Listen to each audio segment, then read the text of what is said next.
Assalamualaikum warahmatullahi wabarakatuh. Ini saya Jeffrey. Saya mau komen lagi soal yang ojol diangkut motor sama di scoop. Ya agak sedikit gimana ya? Di scoop juga eh, mentaati peraturan.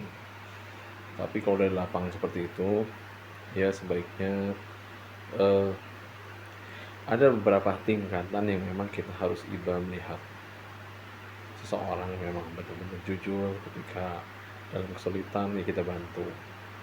Saya nggak tahu ya, waktu di lapangan kemarin si ojol itu tidak tolong anak saya sekolah dan baru laku satu. Apakah disuruh menolong di lapangan, mengantarkan dia pulang atau mungkin mengantar orderannya dengan mobilnya? Adakah seperti itu? Nggak ada. Oh, kejam sekali. Ya, memang kita memang harus taat aturannya. Jadi juga supir ojol ya, kalau memang driver ya, untuk baik yang mobil maupun motor, yaitu sebaiknya kalau untuk parkir ya juga dilihat-lihat tuh ya, jangan lihat ada polisi atau enggak, tapi kita sadar sendiri taat aturan gitu loh. Kita sadar sendiri bagaimana kalau kita parkir tuh enak, nggak ngalangin orang jalan juga ya. Karena ada juga yang parkir motor pantatnya itu sampai pantat motor ke tengah jalan, atau udah tahu di situ motor penuh tapi dipaksa untuk sampai ke tengah jalan. Nah itu sebenarnya ya jadi dilematis juga kayak gitu. Sementara yang petugas ingin mentaati aturan sesuai dengan aturan itu sendiri, ya di luar konteks bahwa tugas itu juga berani melanggar aturan, ya setidaknya aturan itu yang kita taati, gitu. Ya jangan pakai ego pribadi. Ya kalau kayak gini kan jadi dilema juga. Kita mau kasihan tapi di situ ada aturan. Iya, tapi kali ini memang seharusnya kalau udah tolong-tolong begitu sebaiknya ya ditanyakan dulu kebenarannya ya. Apakah benar latar yang diceritakan si supir ojol itu seperti itu ya. Kalau memang benar ya dilepas, jangan besoknya motor baru dikasih ya, itu kurang ajar juga itu ya. Jangan begitulah, udah lepas lepas gitu. Tapi masalahnya orang Indonesia ini suka iri hati dan membeu, jelasi sosialnya gila-gilaan. Contoh, seandainya satu motor dilepas ya, langsung yang lain ikut-ikutan. Itulah dilemanya begitu ya. Jadi agak-agak susah juga. Saya nggak ngebela dishub ya, saya nggak ngebela juga sepenuhnya supir ojol tersebut ya, karena memang sama-sama butuh makan ya. Petugas pun walaupun dia mentaati aturan ya, kalau nggak taat aturan dia juga nggak taat tugas-tugasnya ya, otomatis dia juga nggak makan anak istrinya itu. Supir ojol juga sama ya, jadi ya sama-sama dilihat baiknya deh. Makanya untuk mentaati sesuatu itu memang jangan dilihat siapa pembuat aturannya, siapa pelaksana aturannya ya, tapi lihat aturan itu sendiri yang membuat kita sadar ya. Jadi taat aturannya, bukan taat orangnya. Oh polisi begini, oh disub begitu, itu dia urusan pribadi. Toh banyak juga polisi dan disub yang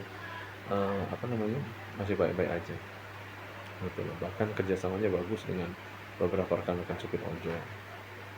Jadi apa, untuk kejadian kemarin sebagai pembelajaran bagi supir ojol lain, coba dilihat situasi dan kondisinya pada saat parkir, agar juga tidak melanggar aturan bahkan mengganggu jalannya orang lain. Silahkan, toh kita sama-sama cari uang, yang dibuat enaknya aja ya. Terus jangan juga supir ojol ini saya lihat, ini di luar dari supir ini ya, dari yang kemarin, seperti misalnya lihat map dulu atau baca pesan itu nggak minggir, tapi sambil jalan sambil ya begini. Oke. Nah, itu juga nggak bagus, mengganggu orang ya. Minggir dulu aja, toh 1-2 menit oh baca pesannya jelas ya kan, seperti itu. Jadi lebih mengamankan diri. Toh juga jangan supir ojol merokok, ada penumpang dan penumpangnya merokok, harus kasih tahu, Pak, maaf jangan ngerokok dulu, Pak. Ya, ya barangkali di belakang kita ada yang nggak pakai helm. Ya kan toh di sini kan agak susah untuk taat pakai helm. Ini nggak, padahal berkeamanan sendiri gitu. Senangnya ego sendiri. Lu paling benci satu kalau ngerokok. Udah tau takutnya di belakang ada bayi, ya kan? Ya, bilangnya salah sendiri nggak bawa bayi ya, kendaraan cuma itu. Itu ya salah satu ya seperti itu ya, jelas banyak ya yang terjadi. Sebenarnya bukan cuma supir ojol sih, tapi ya kalau bisa semua supir ojol mentaati peraturan. Jadi kalau memang ada kendala, misalnya kendalanya pun juga kalian tidak akan bisa disalahkan karena kalian sudah taat aturan. Loh, kok saya disalah-salahin? Nah, punya alibi, ya kan, punya alibi yang sangat kuat gitu. Yang petugas juga jangan apa, kalau udah seperti itu yang melanggar, ya saya tahu taat aturan dan tugas Anda, tapi tetap harus dibuka nurani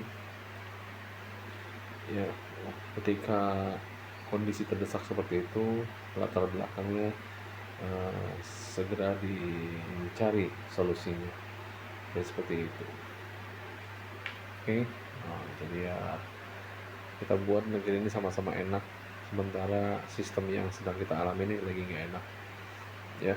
Ya siapa lagi kalau bukan dari atas, dengan sistem yang diacak-acak ini ya lagi nggak enak toh. Ya dengan yang nggak enak ini kita buat sama-sama enak lah, apa ya, kita masih di negeri yang sama dan sama-sama mencari mata pencaharian yang halal. Itu saja dulu dari saya. Assalamualaikum warahmatullahi wabarakatuh.